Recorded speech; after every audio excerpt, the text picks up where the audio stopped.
Bonjour à tous et bienvenue sur Memento Liber. Alors, aujourd'hui, résumons le jalon important de l'histoire de la littérature, à la fois roman médiéval, un roman de chevalerie et roman de l'époque moderne alors naissante.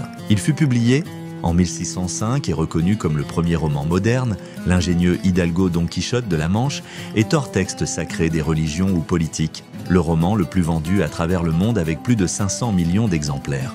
Miguel de Cervantes naquit le 29 septembre 1547 à Alcalá de Henares et fut enterré le 23 avril 1616 à Madrid. Il fut un romancier, poète et dramaturge espagnol.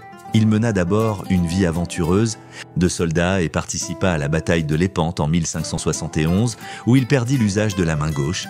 Cette main paralysée lui valut le surnom de Manchot de Lépante. Il avait alors 24 ans. À son retour en Espagne, lui et son frère, Rodrigo, furent capturés par des barbares et malgré 4 tentatives d'évasion, ils resteront captifs à Alger pendant 5 années. Il regagna son pays et se lança alors dans l'écriture. Sa parodie grandiose des romans de chevalerie fut par la création des personnages mythiques de Don Quichotte, Sancho Panza et de la belle Dulcinée. Ils firent de Cervantes en son temps la plus grande figure éminente de la littérature espagnole, voire du monde.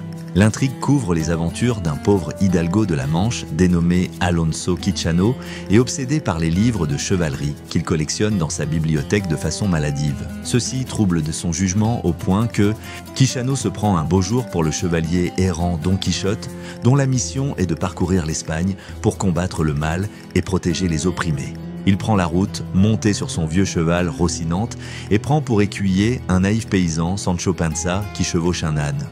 Don Quichotte voit dans la moindre auberge un château enchanté, prend les filles de paysans pour de belles princesses et les moulins à vent pour des géants envoyés par de méchants magiciens. Il fait d'une paysanne de son pays, Dulcinée du Toboso, qu'il ne rencontrera jamais, la dame de ses pensées, à qui il jure amour et fidélité. Sancho Panza, dont la principale préoccupation est, comme son nom l'indique, de se remplir la panse, estime que son maître souffre de vision, mais se conforme à sa conception du monde et entreprend avec lui de briser l'envoûtement dont est victime Dulcinée. Au fil des aventures, Don Quichotte interprète chaque événement à travers le prisme de ses lectures de chevalerie. Sancho, bien que plus pragmatique, suit son maître, souvent par loyauté, mais parfois aussi par simple cupidité.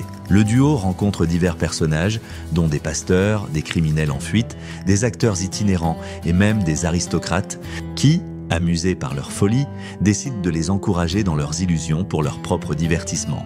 Ces histoires parallèles enrichissent le récit principal et reflètent les thèmes de l'amour, de la trahison, de la folie et de la rédemption. La deuxième partie du roman débute avec la découverte par Don Quichotte et Sancho que la première partie de leurs aventures a été publiée. Cela ajoute une dimension métalittéraire à l'œuvre car ils rencontrent des personnes qui les connaissent à travers le livre. Dans les derniers chapitres, après toutes ces aventures hallucinantes, Don Quichotte est vaincu dans un duel par le chevalier de la Blanche Lune, un personnage déguisé en chevalier pour le convaincre de renoncer à ses aventures et de retourner à sa vie de gentilhomme. Alors la comédie se terminera de façon tragique. Le chevalier à la triste figure, notre Don Quichotte, est-il devenu fou volontairement ? Bien que Don Miguel de Cervantes n'ait pas été un philosophe, il n'en est pas moins vrai qu'il exprime une vision particulière et profonde de l'être humain.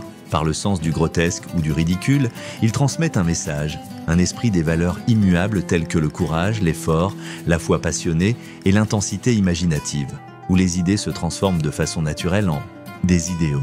À travers son époque et son roman picaresque, Cervantes et son anti-héros aux nombreuses vertus nous livrent une sagesse morale, celle du bien et du mal visant à rectifier les défauts de l'âme, à résoudre ses confusions et contradictions, à la régénérer en vue de son élévation spirituelle.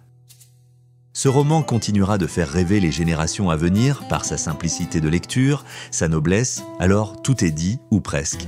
Il ne suffit plus qu'à rentrer dans le jeu. Il faut lire ou relire Don Quichotte de Miguel de Cervantes, une œuvre cultissime où la folie n'est pas ce qu'elle semble être. La folie n'est-elle pas en chacun de nous, comme le revers de la raison ? Albert Einstein a dit un jour que la folie c'était de faire toujours la même chose et de s'attendre à un résultat différent. Alors encore merci Monsieur Cervantes, je vous remercie pour votre écoute, c'est tout pour aujourd'hui. Pensez à partager, commenter et bien évidemment de vous abonner pour d'autres contenus de qualité. Je vous dis à bientôt sur ma chaîne et surtout, prenez soin de vous.